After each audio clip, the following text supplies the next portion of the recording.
Good evening and welcome. Fundamental chapter जल्दी से discussion करते हैं। है क्या ऑफ रिकॉर्डिंग मैंने कल आप लोगों को पॉइंट्स बता दिए थे क्या क्या टॉपिक्स हमारे रहने वाले हैं इस चैप्टर में। 10 टॉपिक रहने वाले हैं। सबसे पहला था meaning and introduction of partnership, कल हो गया था ऑलमोस्ट। साथ में फीचर्स भी करवाए थे आप लोगों को, तो इसकी ऑफ रिकॉर्डिंग मैंने ये नोटिंग करवा दिया। जल्दी से 1 मिनट में मीनिंग एंड इंट्रोडक्शन खत्म करते हैं। पार्टनरशिप का मीनिंग, मिनिमम 2 बंदे चाहिए बिजनेस को फॉर्म करने के लिए, बिजनेस चलाने के लिए, प्रॉफिट मोटिव के लिए। मैक्सिमम कितने हो सकते हैं? 50। पॉइंट नंबर 2, जो ये बिजनेस खोलेंगे प्रॉफिट शेयरिंग रेशियो की एक एग्रीमेंट बना लेंगे। मतलब पार्टनरशिप में जो भी आना चाहता है पहले से ही डिसाइड कर लेंगे कि हम 50-50 के मालिक हैं या 70-30 के। पॉइंट नंबर 3, पार्टनरशिप को चलाने के लिए पार्टनरशिप एक्ट है 1932। कल हमने इसको नाम दिया था अंग्रेजों के जमाने का कानून। क्या नाम दिया था? अंग्रेजों के जमाने का। गवर्नमेंट कह रही है कोई बात नहीं, हम जीएसटी के ऊपर, पॉपकॉर्न के ऊपर जीएसटी अलग करेंगे, स्वीट और सोल्टेड के ऊपर अलग। कानून जो बने हैं बने रहने दो, इनको भी पॉपकॉर्न सूझ रहा था। तो कल हमने इस वे में याद किया था कि ये अंग्रेजों के जमाने से चला रहा है एक्ट। पॉइंट नंबर 4 में मिनिमम 2 मैक्सिमम 50। मिनिमम 2 तो पार्टनरशिप एक्ट ने बता दिया था। पार्टनरशिप एक्ट क्या बताना भूल गया था? Maximum number of partners. तो फिर जिस बच्चे का नामकरण ना किया हो तो उसकी बुआ या उसके पड़ोसियों ने किया था, तो वो कौन से पड़ोसी थे? कंपनीज रूल 2014 ने बताया था कि maximum number of partners can be, बोलो, 50 as per rule 10 of companies rule 2014। ठीक है जी, एग्जाम में ये वाला क्वेश्चन आने के पूरे पूरे चांसेस होते हैं। मैक्सिमम नंबर ऑफ पार्टनर्स कहां पे दिए गए? कंपनीज रूल 2014 में, रूल नंबर था 10। ये एग्जाम के लिए बड़ा इंपॉर्टेंट है। पांचवा इंपॉर्टेंट पॉइंट, अगर बिजनेस बंद हो रहा हो, कोई डिस्प्यूट हो रहे हो, तो उसको कैसे सुलझाया जाएगा? उनको 2 अंग्रेजों के बनाए किसी रूल के द्वारा। कौन से अंग्रेज है? Garner versus Murray. वो जो फॉर्मेलिटीज बताएंगे उसके अकॉर्डिंग हम सारा कुछ सोल्व करेंगे। पार्टनरशिप एग्रीमेंट बनाना जरूरी है, जिसको कल हमने याद है लास्ट में जाते जाते क्या टॉपिक का नाम दिया था? पार्टनरशिप डीड, जिसके अंदर सारी टर्म्स और कंडीशन लिखी जाएंगी। तो पार्टनरशिप डीड, आपसे एक क्वेश्चन पूछता हूं, पहला वाइवा का क्वेश्चन स्टार्ट हो गया या एग्जाम का। Whether partnership deed can be oral? Oral हो सकती है। The answer is yes. तो जो कल नहीं आए थे, तो पहला आंसर हमें ऐसा ही लगता है कि पार्टनरशिप डीड ओरल नहीं हो सकती, लेकिन एक्ट ने, याद है हमने कल दिखाया था, एक्ट ने कहा था रिटर्न हो सकती है। सब इंसानों को यही लगेगा ओरल नहीं हो सकती। एक्ट ने कहा ओरल हो सकती है लेकिन रिटर्न प्रेफरेबल है। और एक पॉइंट किया था हमने 7th, minor can not become partner. Minor जो 18 वर्षीय कम है तो वो पार्टनर नहीं बन सकता, लेकिन फिर भी उसको प्रॉफिट में हिस्सा दे सकते हैं। अगर लॉस हुआ, लॉस में हिस्सा नहीं देंगे। ठीक है जी। अब पॉइंट नंबर 2 कर रहे हैं हम, P and L appropriation account. हाँ जी, हाँ, पार्टनरशिप की लाइबिलिटी क्या होती है? अनलिमिटेड। मेन अब मेरे को इसी पॉइंट पे आना है, सबसे ज्यादा खर्चा टाइम का इसी पॉइंट पे होने वाला है। क्या टॉपिक का नेम है? Topic number 2, P and L appropriation account. असली अगर अब मैं बेसिक्स छोड़ दूं ना, जो मेरे थ्योरी या कॉन्सेप्ट होने थे, अब उसके बाद जो मैं कहता हूं, 2 चीजें होती हैं, एक होता है बेसिक्स, एक होता है उसके बाद उसके टेक्निकल नॉलेज में आ जाना। क्लास +1 में हमने सीखा था अकाउंटिंग इज एन आर्ट और साइंस। आर्ट का मतलब होता है उसके बेसिक्स हो गए, साइंस मतलब उसके फॉर्मूला या उसके टेक्निकल में जाना। तो हमारे चैप्टर का फंडामेंटल का छोटे छोटे बेसिक्स हो चुके हैं। अब हम आज वाली क्लास से इस टॉपिक से थोड़ा सा टेक्निकल जाने वाले हैं, जो हमारे मेन टॉपिक हैं, जिसमें पहला टॉपिक क्या आ रहा है? P and L appropriation account. अब मैंने यहाँ पे क्या लिखा है? एक तो पी एंड एल अकाउंट और P and L appropriation account, और पूरे हमारे सिलेबस में साथ में चलेगी बैलेंस शीट। तो 3 चीजें बना दी। डिब्बा नंबर 1 क्या लिखा हुआ है? Trading and P and L account, जो आपने पिछली क्लास के चैप्टर नंबर 21 में सीखा था, trading and P and L account. Second number पे पी एंड एल एप्रोप्रिएशन, आप खुद याद करो, हमने +2 में, +1 में क्या पी एंड एल एप्रोप्रिएशन से रिलेटेड कोई टॉपिक या कोई क्वेश्चन किया था? नहीं। तो इसलिए ये सिर्फ और सिर्फ क्लास +2 का टॉपिक है। अब आपको समझ में आ गया ये क्लास +1 +2 क्या लिखा हुआ है। और बैलेंस शीट तो पूरी कॉमर्स का टॉपिक है, तो इसीलिए इसके साथ +1 भी लिखा है, +2 भी। जो पिछले साल था बैलेंस शीट सेम रहने वाली है। Trading P and L account जो पिछले साल था सेम रहने वाला है। नया क्या आया? डिब्बा number 2, box number 2, P and L appropriation account. P and L, trading and P and L account के लिए सबसे पहले अच्छी बात बताता हूं, कह रहे क्लास +2 में हो गए ना, अब ट्रेडिंग नाम यूज करना बंद कर दो। Trading and P and L को कंबाइंड नेम यूज किया करेंगे, सिर्फ और सिर्फ पी एंड एल अकाउंट। पहला क्वेश्चन सोल्व हो गया। अब आपके पूरे सिलेबस में ट्रेडिंग अकाउंट बहुत ही कम यूज होगा, कोई 1-2 जगह, otherwise trading and P and L account को कंबाइंड क्या पढ़ेंगे हम, P and L account. P and L account क्यों बनाया जाता था +1 में, सोच के देखो, ग्रोस प्रॉफिट या नेट प्रॉफिट कैलकुलेट करने के लिए। अपनी इमेजिनेशन को फाइनेंशियल स्टेटमेंट वाले चैप्टर में लेके जाना एक बार। ट्रेडिंग अकाउंट खत्म होता था, ट्रेडिंग अकाउंट का आंसर याद है क्या निकलता था, ग्रोस प्रॉफिट। फिर ग्रोस प्रॉफिट को नीचे ले जाते थे, फिर आंसर निकलता था नेट प्रॉफिट। तो ट्रेडिंग पी एंड एल का अकाउंट क्यों बनाया जाता है, नेट प्रॉफिट कैलकुलेट करने के लिए। पी एंड एल एप्रोप्रिएशन क्या है, ये नई चीज आई है। जो बिजनेस में प्रॉफिट होगा, तो सबसे पहले मैं आप लोगों के लिए बना देता हूं trading and P and L account. ये आपके सामने है पी एंड एल अकाउंट, ठीक है जी। ये पिछले साल वाला है, इसलिए इस क्लास +2 में ट्रेडिंग वर्ड नहीं लिखा जाता। तो यहां से आपका मेन अब टॉपिक शुरू हो रहा है। जब हम पी एंड एल अकाउंट बनाते थे, उसमें सारे एक्सपेंसेस आते थे डेबिट साइड, सारी इनकम्स आती थी क्रेडिट साइड। किस रूल के according, nominal rule. Nominal rule कहता था debit all expenses credit all income. अब पहले हम इनकम पे आते हैं, मैं बहुत डिटेल में नहीं जा रहा, ठीक है जी। इनकम्स में सबसे पहले याद है क्या आता था, सेल्स। सेल्स के नीचे क्लोजिंग स्टॉक, यहां तक हमारा ट्रेडिंग अकाउंट बनता था। फिर उसके अलावा जो इनकम है, और क्या क्या इनकम हो सकती है बोलोगे एक बार, commission received, rent received, interest received, ऐसी। तो अदर इनकम्स लिख दिया मैंने। तो ऐसे समझ लो हमारी पूरे इनकम का टोटल आया 5000। डेबिट साइड पे हम सारे क्या रिकॉर्ड करते हैं, डेबिट साइड पे बोलो एक बार, अब बोलना शुरू करो थोड़ा सा। डेबिट साइड पे क्या रिकॉर्ड करेंगे, एक्सपेंसेस। पहले क्लास +1 में लेके जाता हूं। क्लास +1 में एक्सपेंसेस दो हिस्सों में बांटे गए थे, एक ट्रेडिंग अकाउंट में, एक पी एंड एल अकाउंट में। ट्रेडिंग अकाउंट में कौन से खर्चे आते थे, डायरेक्ट या फैक्ट्री एक्सपेंसेस। डायरेक्ट एक्सपेंसेस को क्या बोलते थे, फैक्ट्री। और उसके बाद जो सारे खर्चे बच गए वो पी एंड एल अकाउंट में आते थे। क्लास +2 में एक हमें रिलैक्सेशन है, कह रहे हैं फैक्ट्री या ऑफिस वाला अभी फिलहाल कोई खर्चा मत देखो, जो भी खर्चे हैं टोटल लिख दो। तो टोटल खर्चे में सबसे पहले ओपनिंग स्टॉक आ जाएगा, परचेज आ जाएगा, रेंट, डेप्रिसिएशन, वेजेस, अकाउंटिंग की फीस, सारे खर्चे। तो यहां पे मैंने सभी खर्चों का टोटल क्या लिखा, 3500। तो अगर मेरी इनकम 5000 है, मेरे एक्सपेंसेस हुए 3500, प्रॉफिट बचेगा या लॉस कितना, 1500 प्रॉफिट आ गया। तो मुझे लगता है यहां तक कुछ भी नया नहीं था, पिछले साल वाला है। एक क्रक्स से याद आ गया। अब यहां पे ना ऑल एक्सपेंसेस के नीचे मैंने एक डिब्बा बनाया हुआ है, ये आपको दिख रहा है। क्लास +2 में ना हमने इसके ऊपर कभी फोकस नहीं किया था। क्लास +1 में हम कहते थे जो भी खर्चे हैं डेबिट साइड पे लिख लो। अब क्लास +2 में पार्टनरशिप में ना दो तरह के खर्चे होते हैं। एक वो खर्चे जो +1 में हमने सीखे हुए थे आउटसाइडर से रिलेटेड। आउटसाइडर वो होता है जो पार्टनर नहीं होता, बात खत्म। आप लोगों के इमेजिनेशन में आउटसाइडर पता है कौन होता है, जो दुकान के बाहर वाला बंदा होता है। इमेजिनेशन अगर मैं करवाऊं तो आउटसाइडर कौन है, जो दुकान के बाहर वाला बंदा है जिसको एडवर्टीजमेंट का खर्चा दे रहे हो, रेंट दे रहे हो, सामान खरीद रहे हो, परचेजेस का खर्चा दे रहे हो। अब मैं आपसे एक क्वेश्चन पूछ रहा हूं, तभी पता चलेगा आपकी इमेजिनेशन अब +2 जितनी थोड़ी सी मैच्योर हुई है या सब कुछ ही मुझे बताना पड़ेगा।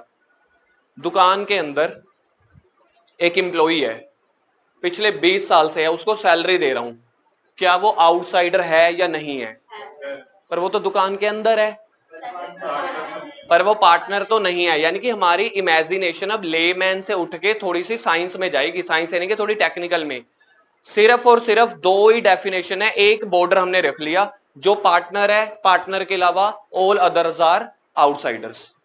तो एक और क्वेश्चन पूछता हूं इससे रिलेटेड, अगर आप लोगों ने आंसर दिया खुद से तो आप समझ लेना आपका ये पहला टॉपिक जो है ना, पहला पॉइंट जो है, पहले टॉपिक का पहला पॉइंट वो आपका क्लियर है। पूछू दूसरा क्वेश्चन। पहला क्वेश्चन क्या पूछा था, क्या एम्प्लॉइज आउटसाइडर है या पार्टनर है, ठीक है। अगला क्वेश्चन सिमिलर है, इजी है, अंदर से आवाज आनी चाहिए, तो कॉन्फिडेंस आएगा कि +2 का टॉपिक समझ में आना शुरू हो गया। मैनेजर है दुकान का, मैनेजर, मैं दुकान में पार्टनर हूं, मैं कभी कभार आता हूं सारे काम के लिए, पूरे प्रॉफिट के लिए, दुकान संभालने के लिए एमडी रखा हुआ है, मैनेजर रखा हुआ है, वो आउटसाइडर है या नहीं है, आउटसाइडर है। उसका रीजन, सैलरी सुलरी नहीं, मेरे भाई ने बड़ा सही जवाब दिया, क्योंकि वो पार्टनर नहीं है। मैंने डेफिनेशन क्या तोड़ी है, जो पार्टनर नहीं है वो सारे आउटसाइडर हैं, बात ही खत्म। हमें सैलरी, पैसा, अगर बिजनेस में लॉस हो गया, मैनेजर तो अपनी सैलरी लेगा ना। समझ लो मैनेजर को हमने रखा हुआ है 2 लाख पर मंथ की सैलरी पे, पूरा बिजनेस वही चलाता है, वही संभालता है, वही हमें सारा कुछ बताता है, अकाउंटेंट से भी उसी की डीलिंग है। सेल परचेज भी वही करता है, नौकरों को भी वही संभालता है। तो 2 लाख रुपए उसको मैं सैलरी दे रहा हूं, दुकान में मंदी चल रही है और प्रॉफिट नहीं हुआ, दुकान में घाटा हो गया। केस स्टडी समझ में आई है मैंने क्या बोला है? मंदी चल रही है, दुकान में घाटा हो गया, क्या मैनेजर को सैलरी देंगे 2 लाख रुपए? देंगे, क्योंकि मैनेजर पार्टनर नहीं है। दुकान में हो गया लॉस, क्या पार्टनर के हिस्से में कोई प्रॉफिट बचा? सबसे पहली बात है आपका सर क्वेश्चन ही गलत है जब आपने ये बोला कि दुकान में बिजनेस में हो गया लॉस, तो जब लॉस है तो पार्टनर्स के हिस्से में क्या आया? जीरो। क्या मैनेजर को उस सिचुएशन में भी हमें सैलरी देनी पड़ेगी? देनी पड़ेगी। मैनेजर कह रहा है भाई मेरा क्या लेना देना, प्रॉफिट लॉस किसका होता है? ओनर्स का।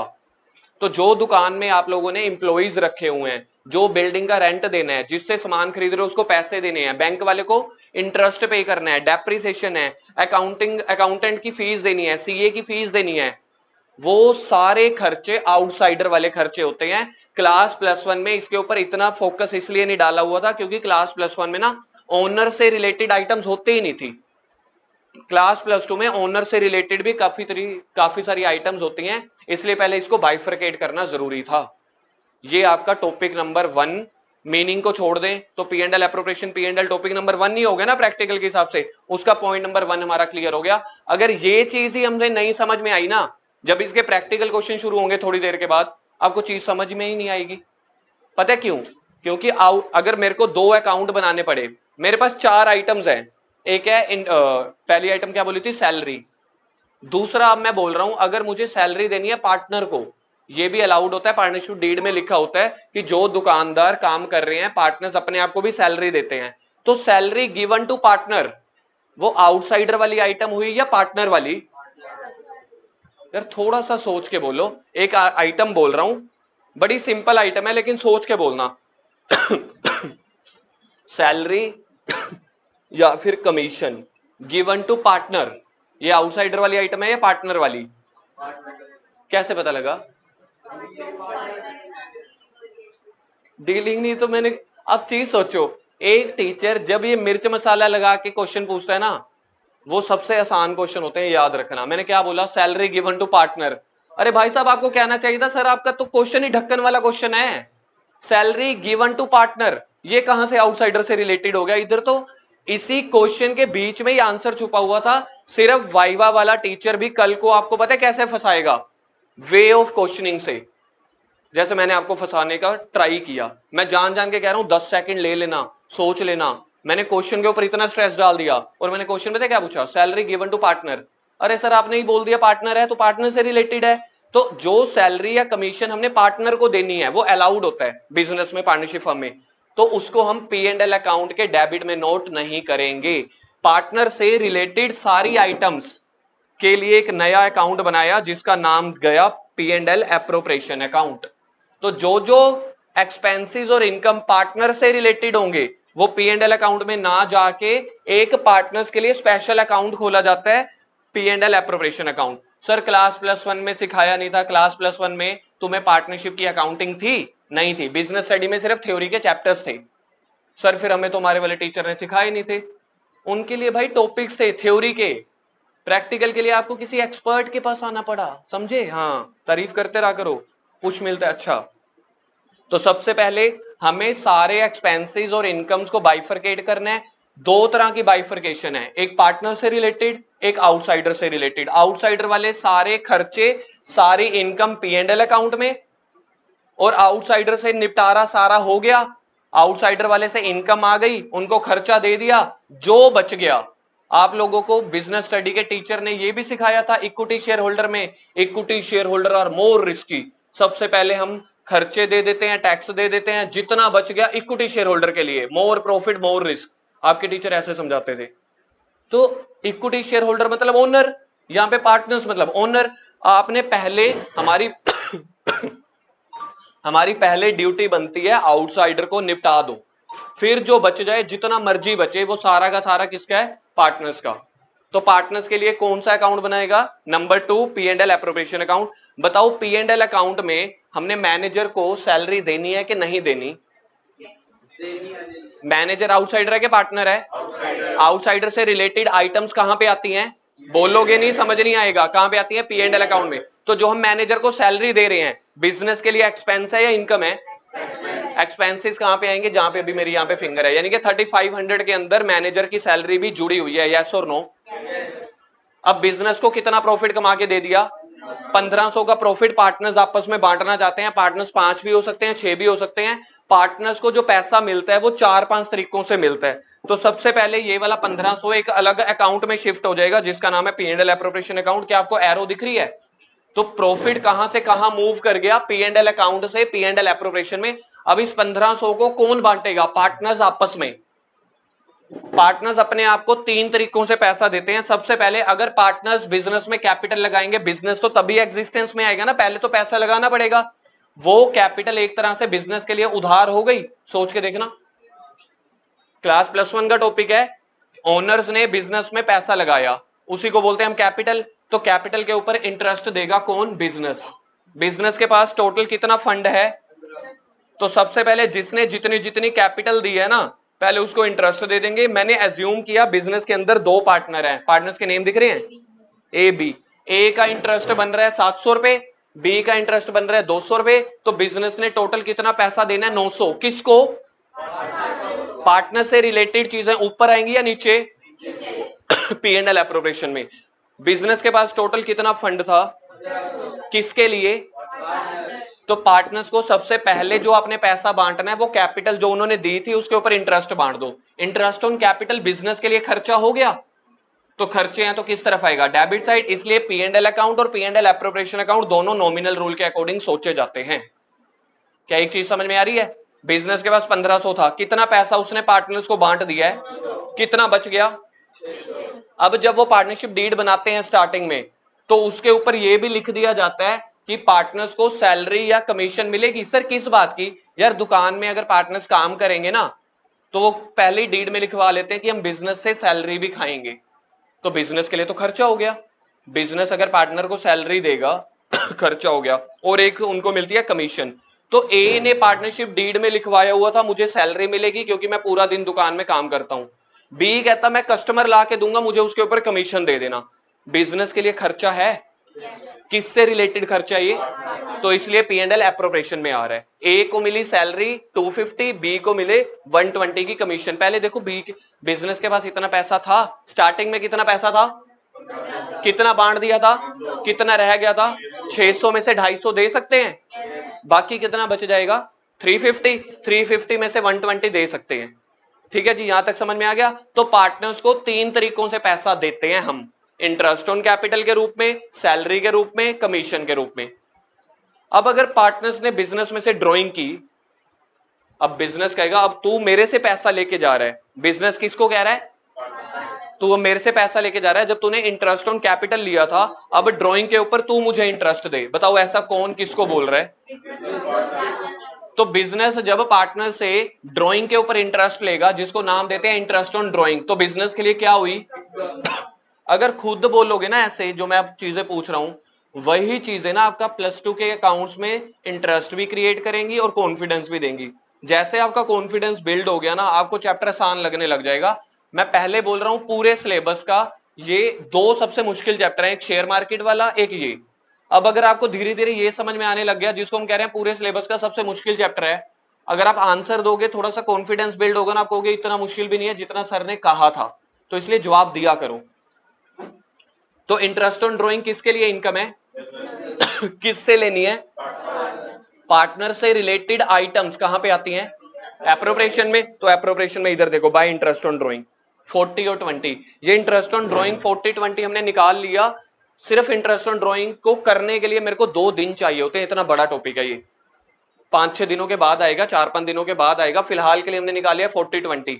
बिजनेस में आप पता है टोटल कितना फंड आ गया, 1500 पहले था, 60 अब आ गया पार्टनर से, 1560, उसमें से 900 बांट दिया, 250 बांट दिया, 120 बांट दिया। अब बिजनेस वाले क्या कर रहे हैं, कह रहे हैं इमरजेंसी के लिए, आपके पेरेंट्स ने इमरजेंसी के लिए याद है एफडी वगैरह करा रखी होती है, या घर में थोड़ा बहुत पैसा बचा के रखा होता है, that is called reserves. Reserves का मतलब पैसा बचा के रखना। तो जो बिजनेस के पास फंड है, या तो पार्टनर में बांट दो, या दुकान में इमरजेंसी के लिए संभाल के रख लो, हॉस्पिटल के लिए, वर्कमैन के लिए, रिजर्व के लिए, किसी डोनेशन देने के लिए, दैट इज कॉल्ड रिजर्व या डोनेशन। क्या मेरे पास 30 रुपए बचे हुए हैं? कैलकुलेशन करके देखना, जहां तक मेरे को याद है बचे हुए थे। 900 पहले बांट दिया था, 600 बच गए थे, फिर 250 बांट दिया, फिर 120 बांट दिया, फिर 60 रुपए पार्टनर से मंगवा लिए। 30 रुपीज हमने रिजर्व के तौर पे लिए रख लिए। रिजर्व के तौर पे रखने का मतलब क्या है? फ्यूचर में काम आएंगे। अब इसके बाद जो पैसा बच गया, ध्यान से सुनना, इसके ऊपर 2 टॉपिक है, एक ये चल रहा है, एक आज से 15 दिन बाद एक नया टॉपिक शुरू होगा, दोबारा से इसको मेरे को करवाना पड़ेगा। अब जो पैसा बच गया एक बार कैलकुलेट करके बताओगे कितना पैसा बच गया? देखिए जी, आपकी स्पीड 260, तो 260 मुझे नहीं पता 260 बच रहा है कितना, अभी देखेंगे।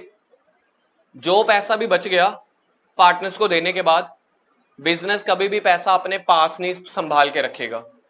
बिजनेस कभी भी पैसा अपने पास नहीं बचा के रखेगा, पार्टनर्स को बांट देगा। अब बच्चे पता क्या कहते हैं? सर पार्टनर को बांट तो दिया, इंटरेस्ट दे दिया, सैलरी दे दी, कमीशन दे दी, भाई वो तो उनका हक था ना।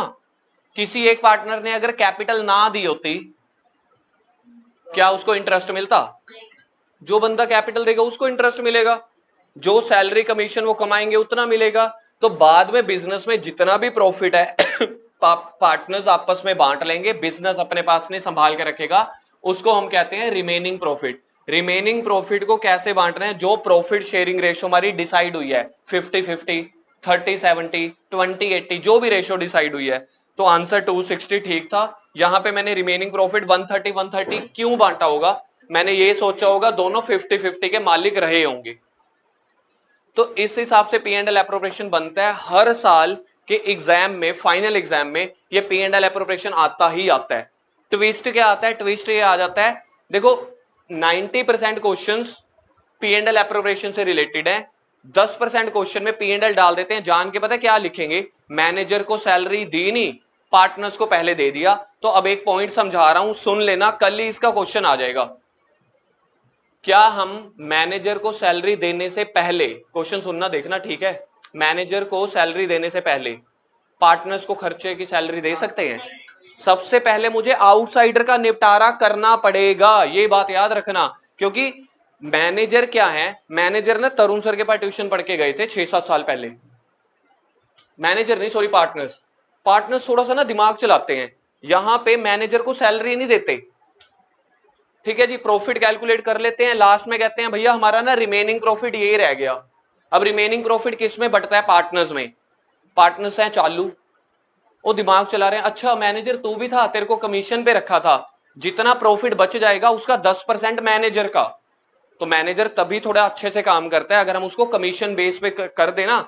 जिसकी दुकानें हैं ना, बिजनेसेस हैं, अपने पेरेंट्स से पूछ लेना या खुद के दिल से पूछ लेना, परसेंटेज बेस पे हमेशा एक इंसान ज्यादा से ज्यादा काम करता है। पता है क्यों? जितना कमाऊंगा उसका 10% मेरा है। पार्टनर्स कह रहे भाई साहब हमने तो 260 कमाया, ये ले 10%, 26 रुपए ले जा। अब पार्टनर्स तरुण सर के पास पढ़े थे 6 साल पहले, मैनेजर पास आउट हुआ पिछले साल, तो ट्रेंड बदल गया होगा ना। तरुण सर ने और ट्रेंड करके भेजा होगा बच्चों को, मैनेजर को। मैनेजर भैया कहते आप होगे पार्टनर, आप तरुण सर पास पढ़े हो, मैं भी, आप 6 साल पहले पढ़े थे। भैया मैं तो पिछले साल पढ़ के आया हूं। तरुण सर का रूल आप भूल गए, पहले आउटसाइडर का खर्चा बांटो, उसके बाद पार्टनर्स आपस में खर्चा बांटेंगे। ये वो प्रॉफिट है सर। कौन किसको याद करा रहा है? मैनेजर किसको याद करा रहा है? ये पार्टनर्स को। ये वो प्रॉफिट है जो तुम लोगों का आपस में बच गया, जो तुम ये 260 रुपए में से मेरा हिस्सा निकालने वाले हो ना, वो नहीं। एक काम करो, पी एंड एल नाम की एक चिड़िया होती है, वो लेके आओ मेरे पास। अब मैनेजर कहता किया तो सारा कुछ मैंने था, तो मैनेजर ने पी एंड एल अकाउंट का चिट्ठा निकाला। कहते भाई साहब प्रॉफिट 1500 है, ध्यान से देखो।